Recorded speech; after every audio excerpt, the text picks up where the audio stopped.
and I know that there's a lot that he's got on his plate, and we previewed a little bit of that yesterday when he did his official swearing in.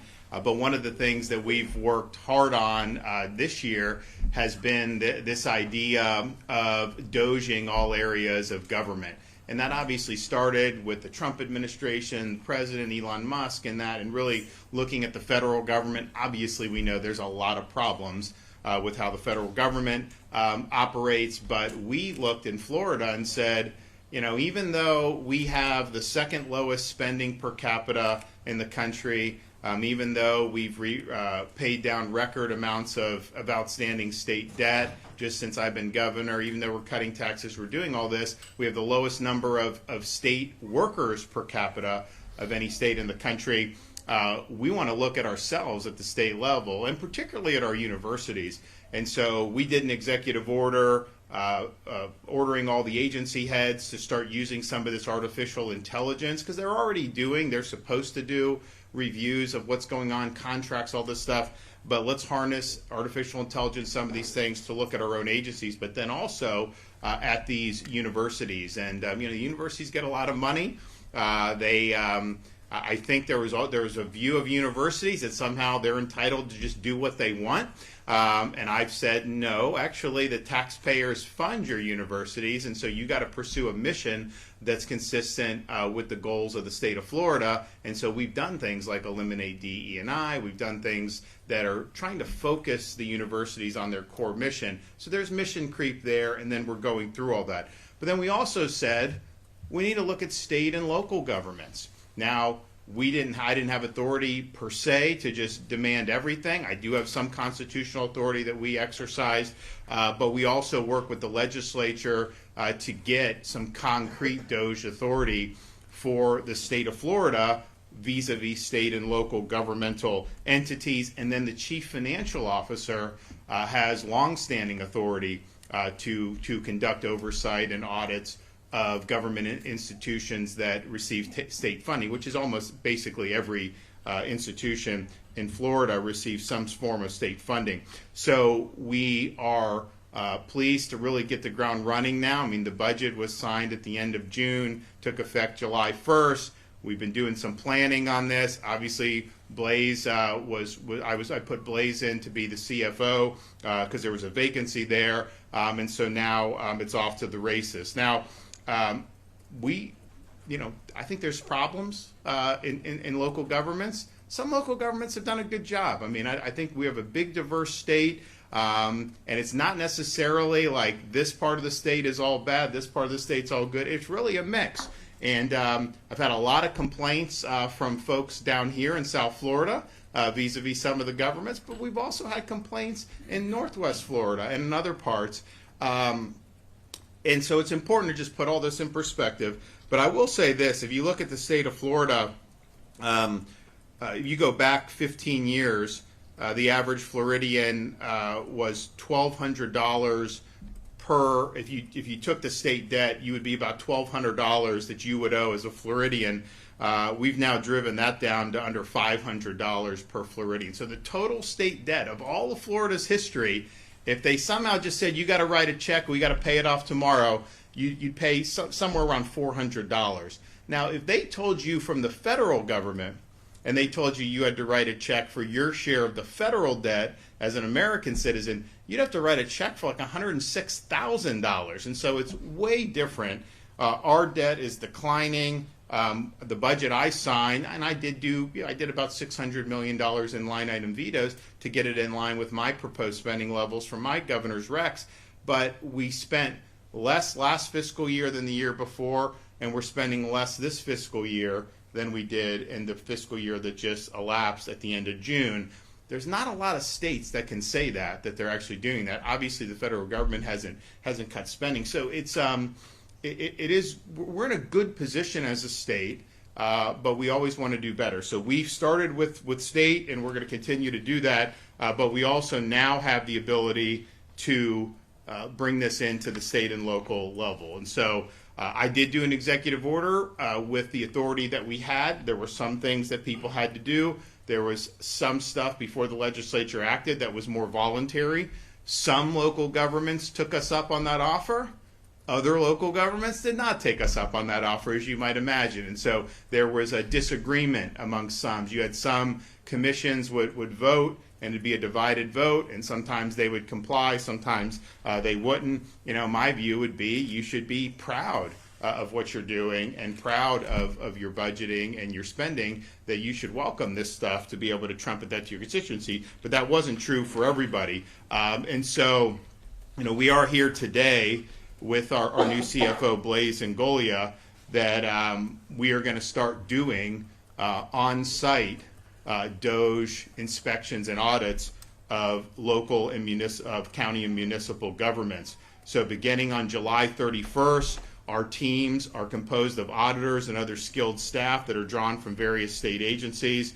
They will be using the authority that I mentioned to conduct reviews of the data systems, physical premises, and personnel of counties and cities that have thus far refused to cooperate with us to identify and report on any excessive spending patterns. And we'll be doing this through our new authority, as I mentioned, which includes granting access to spending records, and we'll be starting with those jurisdictions which have received a lot of complaints for their spending practices. And so we're here in Broward County, and I think most people know there's some criticism of how the county government has operated. And I think over the last 5 years, taxpayers here in Broward have watched their county government has increased property tax burdens by the tune of $450 million in addition to ad valorem collections. So that's an increase of close to 50% just since 2020. But yet,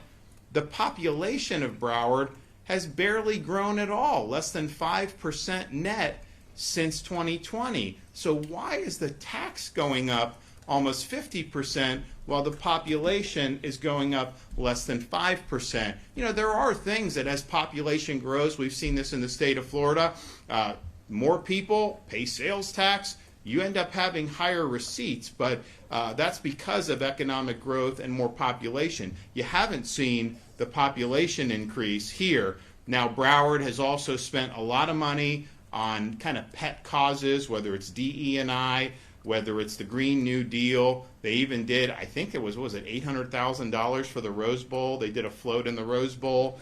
The county administrator here makes almost $500,000 a year. So there's a lot of things that really deserve scrutiny. And here's the thing, you're taxed just for living in your home as a Florida resident, and where is that money going to? We always hear it's about schools and police. Well, we all agree with that. But what about this other spending, and why has that gone up so much when there hasn't been an obvious justification to be able to do it? So we have the authority.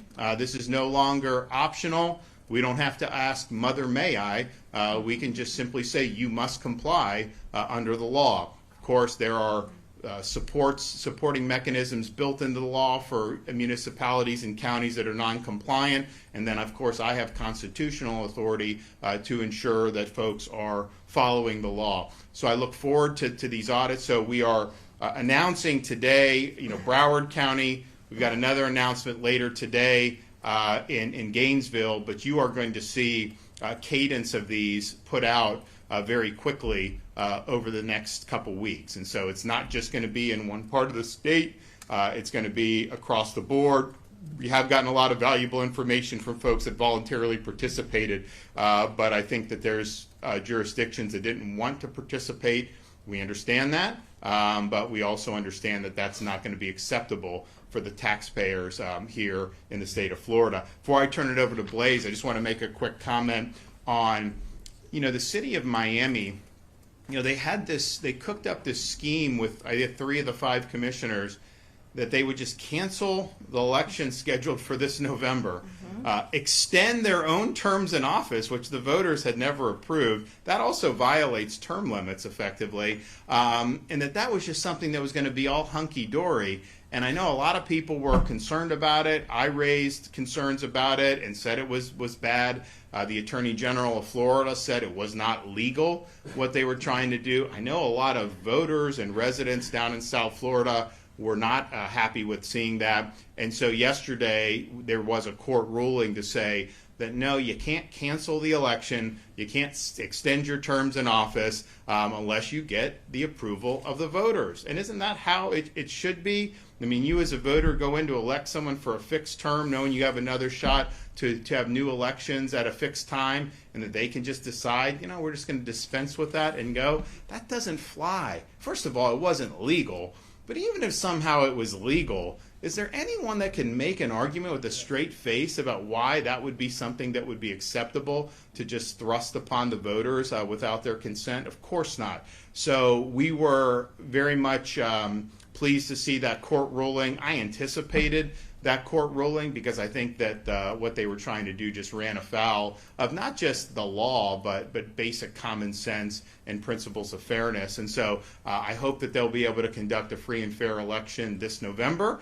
And if they want to change the dates of their election, you go to the voters before you do that. And you lay out a plan that you wanted in an even year. You don't just say, you know, we're just going to stay in office a little bit longer, and regardless of what the voters think. So I appreciate those who were involved in that litigation, and I think it was the right decision. Okay, you know, we got our fearless fiscal warrior, Blaise Ngolia. Come on up.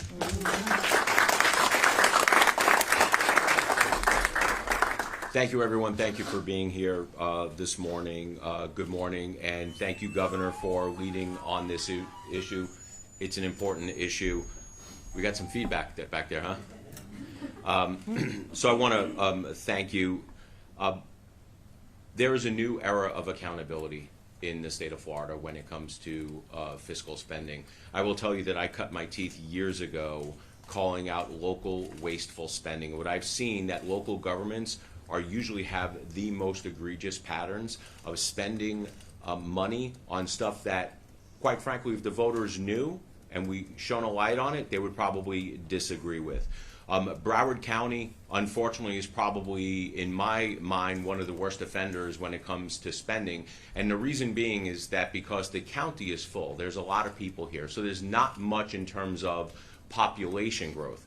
One of the metrics we should use when it comes to spending is what was your budget before? If you add inflation and population growth, what should it be? And then what is it actually depending upon your current budget?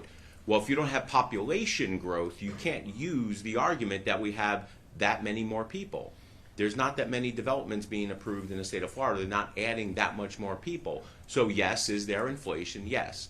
But the amount of money that is being asked of the taxpayers in the state of in Broward on behalf of their local government is far outstripping, in my opinion, the residents and the taxpayers' willingness and ability to pay.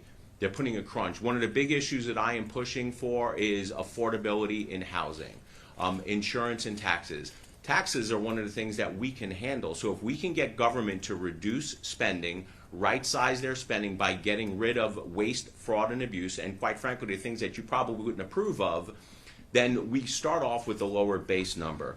The Broward is taken in with very little population growth, I think an extra $500 million worth of property tax revenues.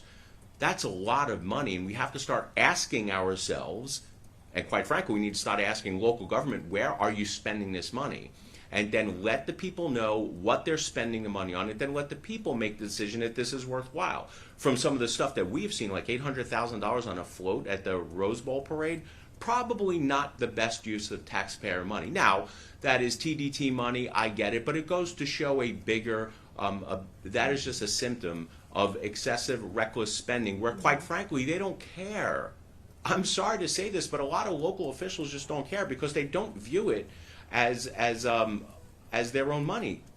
You know, they view it as somebody like this endless pot of money. But you know what? The taxpayer, you guys are the endless pot of money. The power to tax citizens should not be taken lightly. If you're in office and you are taxing, you should be asking yourselves, if this was my own personal money, would I make the same investment? Would I spend the same thing? I see a lot of people shaking their heads. It's unfortunate, but government, over the past 20 years, all levels of government, I would say that the state is a heck of a lot better fiscally responsible, more fiscally responsible than what we're seeing at the federal government and the local government. But this is what really gets my craw is, how many times have you seen local governments sit there and cry poor, and then all of a sudden they ask for more money in terms of an additional sales tax going on the ballot. No. This is the first part in accountability and transparency that we're bringing to local governments and saying that, no, we are tired of the reckless spending. We are overspending and overtaxation. So going into the books through Florida Doge's effort, through the CFO's office, and having auditors go in and start questioning some of these things is the first step to bringing fiscal sanity back to local governments. Because quite frankly, local governments have been running amok for way too long. I look forward to working with this governor. I look forward to working with Florida Doge's team to start bringing shining a light on some of this wasteful, egregious spending. I thank you for everything that you know, that you have somebody in the CFO's office who's going to look out for your best interest, the taxpayers' interest. Governor, I thank you for this leadership. Okay.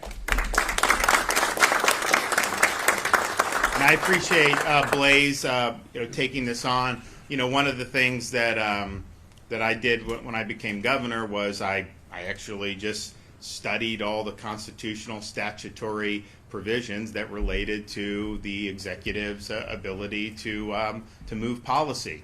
And there's certain things that are there that you're entitled, obviously, to wield on behalf of the people that sent you there. And this authority in the CFO's office to be in there and doing these audits, I think is really important authority. I think it's appropriate, and I'm glad that Blaise is really going headstrong into to using this in a really good way. So this is just the start. There's going to be more over the next, particularly couple weeks, that we're going to do around the state. I think you'll see counties, but I also think you'll see cities, and I think that there's going to be a lot of taxpayers that are going to be happy that this is being done. And ultimately, this is what it's about: the people that pay the bills, who work hard, and have their money, have their incomes or their property taxed to be able to support these services. And while there's certain things that we all support, we know that some of this stuff has gone astray. So let's show some accountability here. Yes, sir. Yes, Governor Chris Nelson. With your history with Broward County, you know these guys are going to buck, and this can be for you or for Blaise. What enforcement mechanisms are you specifically willing to go to, and will this cover things all the way back to the COVID spending, the school board, and stuff like that? So there is mechanisms in the law to be able to hold accountable for noncompliance, and it's basically, you have certainly daily fines. We would construe every individual request as a separate act of disobedience, and so if we send one letter with 50, none of them are complied with, that's 50, right? And so those fines would multiply for one day and then continue going. So I think that's a pretty good disincentive. There also, the law is clear. There's some people say, well, why would the state of Florida care, how the county in Broward or the, place at Alachua or Hillsborough or any of these places spend their money. And the reality is the folks you elected put this into law. So that's the law. And if you don't like that, then you can elect new people and try to change it in the future. But that's the law. You don't have the right to just pick and choose which laws that you want to apply. So we'll make sure that that's done. I know Blaise will be a hawk on this. We obviously will use our authority, and then quite frankly, I'm sure the Attorney General will ensure that there's compliance. So there's going to be compliance. That's just the way the people have spoken on this. We have the authority. I was very public about asking for this, and we got it done. And so now we're going to do the people's business. Yes, sir. Just can you break down? Broward County's millage rate has stayed flat for the last 8 years. Why is that not enough relief for taxpayers? Also, you mentioned a small change in percentage of population growth, but it's like 100,000, somewhere in 100,000 people a year living in Broward County. So a couple answers. First, I want to answer Chris's question in terms of, as a legislator, I get appropriation requests all the time, right? Now, I get it from my counties where they say that I previously represented Pasco, Hernando, Citrus, and Sumter counties, and now we get appropriation requests and asking for money. The first thing I ask myself is, do they need the money? What is the money being expended for? But I think the question we need to ask is, the counties who are requesting the money actually spending the money that they have wisely? And what will frustrate me is when I see a county egregiously spending, not being good stewards of the taxpayer dollars, and then all of a sudden put in appropriation requests. So to answer your question in terms of accountability, I think that if a county, municipality, city, any government entity is putting in a appropriation request because they want more money, and we have proven through Florida DOJ efforts, through the audits through the CFO's office, that they are wasting the money that they have right now, they shouldn't be allowed to ask for any more money. We as a state should not give them an appropriation of $10, $15 million if A, they're sitting on a bunch of money in their coffers right now in their investment funds and their reserves, or if they've proven that they're not good stewards of the taxpayer money. If you need money for something and you don't have money, then that is a difference than if you have the money and you're wasting the money and then you're asking the money. We're not going to pour good money after bad. And to your point about the millage rate theoretically should be going down in those issues, not remaining flat. Remaining flat with the increase in the property taxes yields a lot more money, $450 million, almost $500 million more. If you look at some of the places in this state that have the highest property values, and I'm thinking Monroe County right now, over the years, the maximum allowed millage rate you can have per section in your trim notices is 10, right? I think there are some exceptions for small counties to pierce that. But if you're at 10 and property values go up, if you want to keep the same revenue, the millage rate should be going down, not staying the same. So when your county comes out and says, well, you know, our millage rate has stayed the same, that's a tax increase in this scenario. It's not a tax decrease. It's not even taking in the same amount of revenue. So millage rate should be going down, not staying stable, and they should definitely not be going up. Well, but I think the issue, it's an unrealized gain property. That's the problem. That's why it's unjust, quite frankly, to have a homeowner who's working hard, doing all this, and you're still having to pony up money, basically paying rent just to be on your property to the government. That's not true homeownership. And so it's an unrealized gain. That's why they're taxing it. So yes, if the tax rate was the same and you were only taxing realized gains, then you could have a point. But it's an unrealized gain. So people's values are going up, partially because housing's gone up across the country, but even more so in Florida because there's been demand to come here. And so people are paying more. Even homesteaded properties are paying more. And then, heaven forbid, you have a young family, you grow out of a house, you want to buy, then you're at a much higher cost basis right there, and you're paying a lot more. So they're taxing unrealized gains. And so if you're taxing unrealized gains, to say you're keeping the millage rate the same, you're taxing higher values. People are having to pay more, but they've never sold the home at that point. This is just paper value. And it's interesting.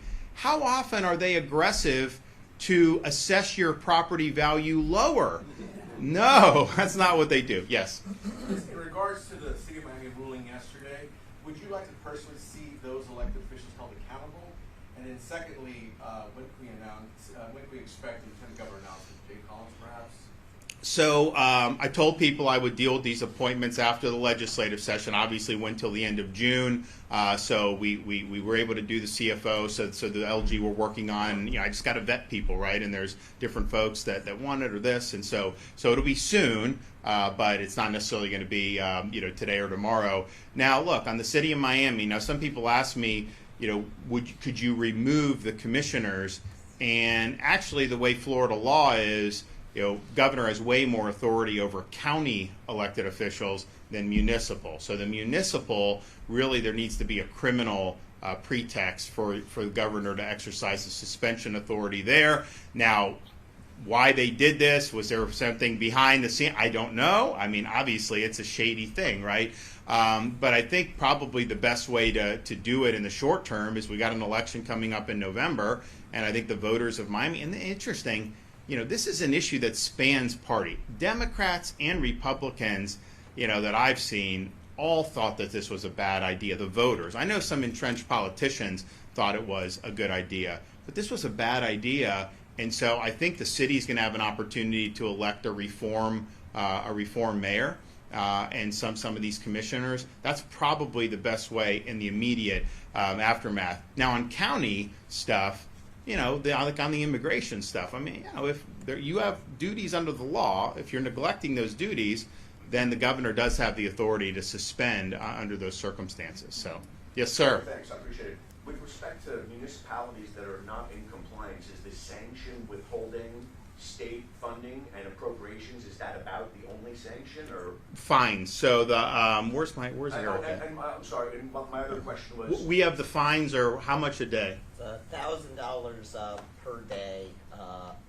For each per line item. So, so for example, if we send a letter to a city and say, provide us information on these 100 things, and they don't do it, then each individual item would be a daily fine of $1,000. So that'd be $100,000 a day for 100 items, and that obviously multiplies very quickly. Yes, the appropriations process, I think, is a separate one. I think Blaze makes a great point. His authority obviously is triggered by the receipt of state funds, and so if you have a county that doesn't receive any state funds, which I don't think any county in Florida receives no state funds, then you would be immune from the CFO's oversight.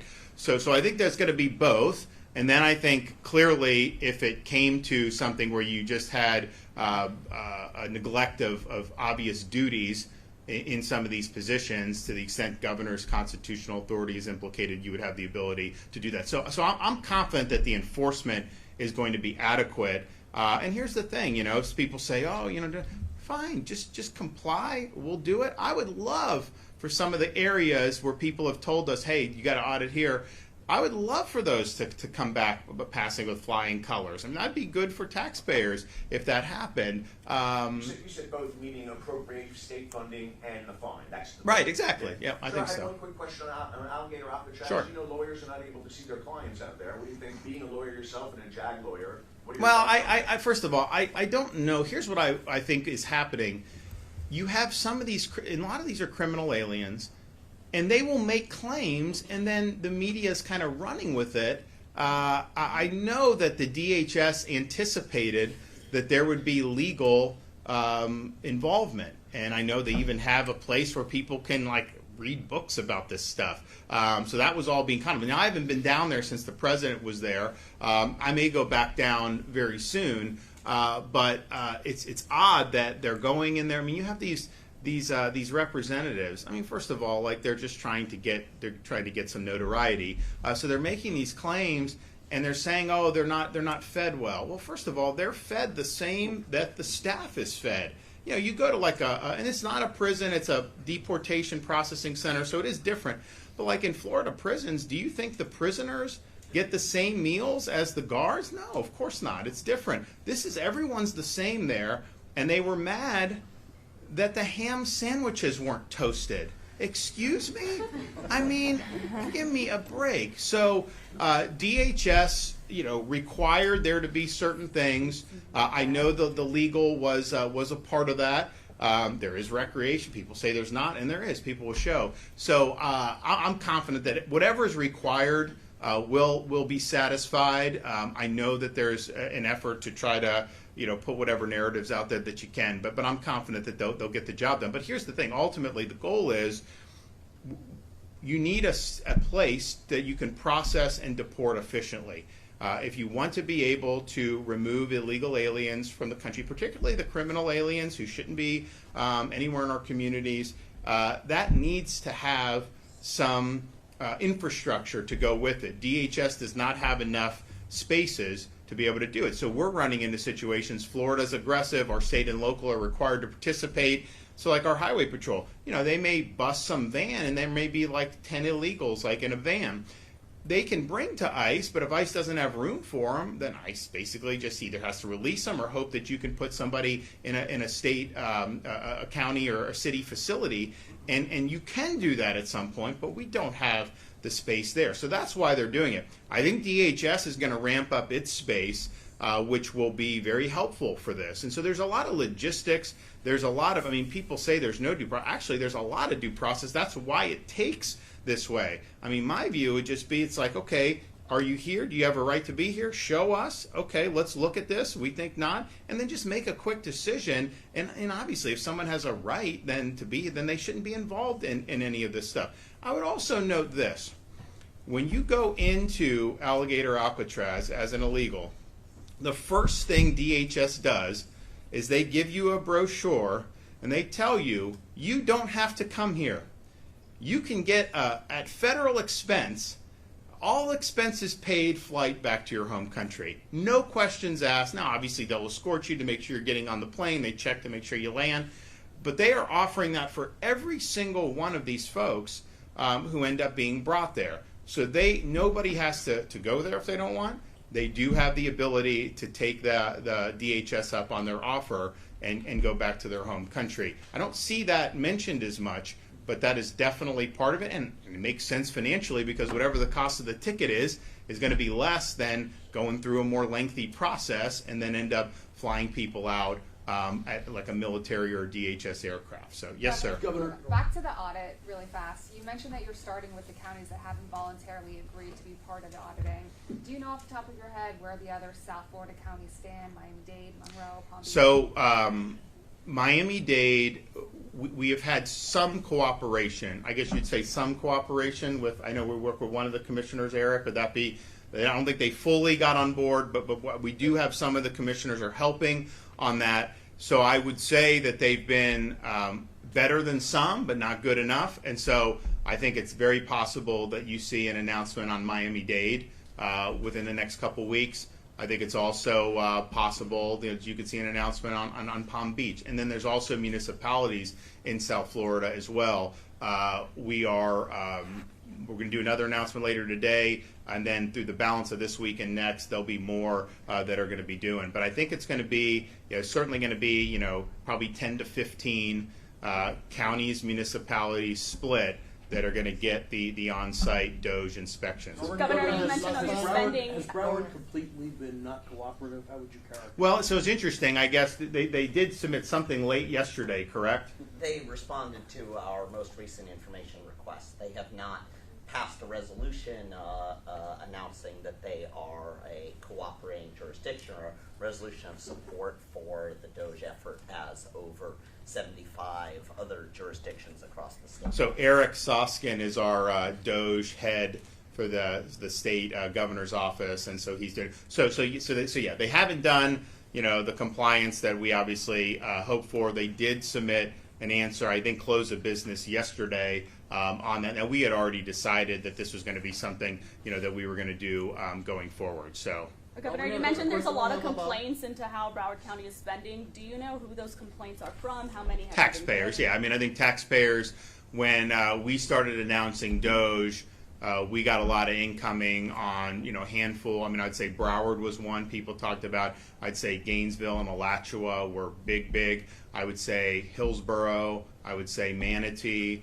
I would say there's some Northeast Florida. So, and then there's some agencies within county governments in particular. There's a couple sheriff's departments across the state that people have had concerns about. And then it's also just, we're looking at, you've had basically modest population, but big increases in spending. And that's the thing. You do have to look at population growth and the fact that we did have inflation. So it's like if you look at the state of Florida, if you go back to 2019 pre-COVID, we were spending in the between 90 and 100 billion dollars for our state budget. The budget I just signed, although it's been a reduction 2 years in a row, was I think about 117 billion all in when you include everything. Now, if you adjust for the population growth we've had, which has been significant, and inflation, that's definitely not a net spending increase given that, because inflation's been 20-25% since COVID. In our population, we went from, when I got elected governor, I think we were 21.5 million. We're close to 23.5 million now. I mean, so we've had a net increase in population of 1.5 to 2 million residents. And so when you account for that, and how does that matter? It's like, so with roads, I've had to put more money into roads. And do that to accelerate because we have growth and you have traffic problems. It's harder in South Florida because so much is built out. Most of the other parts of the state, you have an ability to do some things, widen lanes, do things that will relieve. So if you look at like what we've done on I-4, the I-4 project in Orlando until about you get to Disney, that's made a big difference. Now we've done a temporary lane from Disney into Polk County. That's increased the flow dramatically. That's going to be a permanent fix. We're going to have lane exposure. So like we have to do those things. We have to build new schools, right? When the population warrants it, and you have too many in one, you gotta do that. So those are things that just kind of happen. But I think what the state of Florida has done a good job of doing is not saddling taxpayers with recurring ballooning expenses. Do you have a number? Move Florida Forward was like, one shot. We did a $7-8 billion infusion, and it's gonna make a huge difference, and then we'll move on. If you look at some of the things we've done in environment, I just announced a big agreement with the Army Corps. They're going to delegate us authority to move some of these Everglades projects faster that the federal government was responsible for, and we can do it faster. So we're now going to do it. That whole enterprise south of Lake Okeechobee is going to be done 5 years, where it was currently scheduled. And so that's a huge thing. But my goal is we opened the C-43 reservoir on the western side of Lake Okeechobee. We put a lot of money into that. That's good, and there's obviously upkeep. But when you get the infrastructure in place, you do the water flow, you will be able to spend less in the future. I really believe that. So these are things that just you go. But I'd say from the state's perspective, we always want to do better. But I don't think there's any state in the country that can say they've cut spending on net the last 3 years, which is what we've done, and so I think that's a good thing. So, Do you I, have a specific number on Broward Sheriff's County? Office or just offices under the county commission? I think that's all fair game.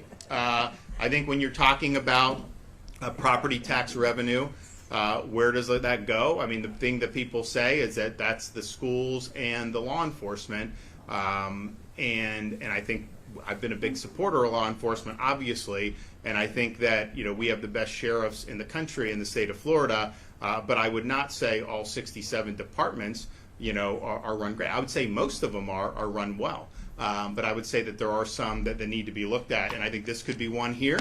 And I also think there's a couple others that have been brought to mind about where you would look to do. So stay tuned on all that. All right, we'll be back soon, guys. Thank you.